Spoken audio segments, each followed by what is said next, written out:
Hey guys, so there's three assignments this week, which makes it look like there's a ton of work, but actually none of it is super hard. So they're just the three research assignments, research one, two, and three.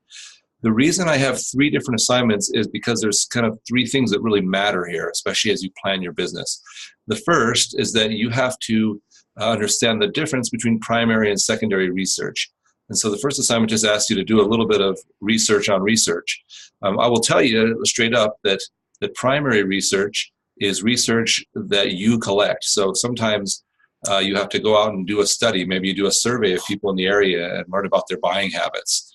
Or maybe you go out and just talk to people about whether or not they would use a product or service that you have to sell. That would be primary research. That's opposed to secondary research, which is research that already exists that someone else used for some other purpose. Maybe you go to census data to get a sense of the population and the age groups in your population in your area. That's a form of secondary data. As you can imagine, secondary data is much cheaper because somebody's already done all the work, and quicker because someone's already done all the work. But often it's not tailored to your needs because it was done by someone else for their needs and their purposes. Primary research is more expensive and more time consuming, but the positive thing is you can sort of set it up the way you want. So the three assignments, the first one is just to research the difference between the two, and then identify some of the information from your business plan that you're going to have. Remember last chapter or last week, you in essence you sort of started to make an idea for a business. So now you're supposed to say, well, what are some of the things I would need to know to successfully run my business, and do I need to collect that information through primary research, or might there be some secondary research out there? So that's the research one assignment. The research two assignment is to actually do some secondary research. So you have to complete at least 3 items of research that you identified in research one. Don't make these things crazy hard things. They could be as simple as, I need to know what the rules are for having a liquor license in my area, or what the rules are for opening my own cosmetology shop. And so you can go out there and look on the web and find out some of those rules and what they are.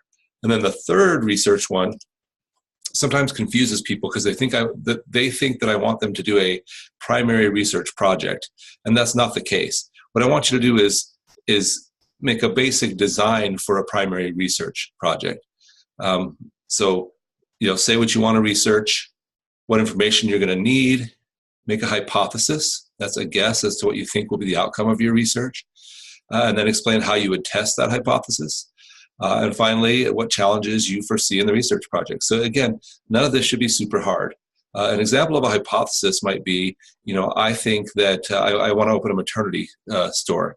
So I think that people in our community are dissatisfied with the fact that there's no maternity stores, and that they have to, drive long distances in order to buy maternity clothes. And so my hypothesis is that people are dissatisfied, and I might test that simply by taking a survey of expectant mothers or young mothers who've recently had children. That'd be a way of testing that hypothesis. So again, none of this should be, you don't actually have to do the testing. You just have to say how you would do it for this third assignment. And really that's it. As always, in addition, let's see if I can get back to the timeline. In addition to the instructions for each assignment, there's also a sample of each one so that you can better understand what I expect for you to submit for this assignment. Have a great week. Don't be afraid to call me or text me if you need help, and good luck.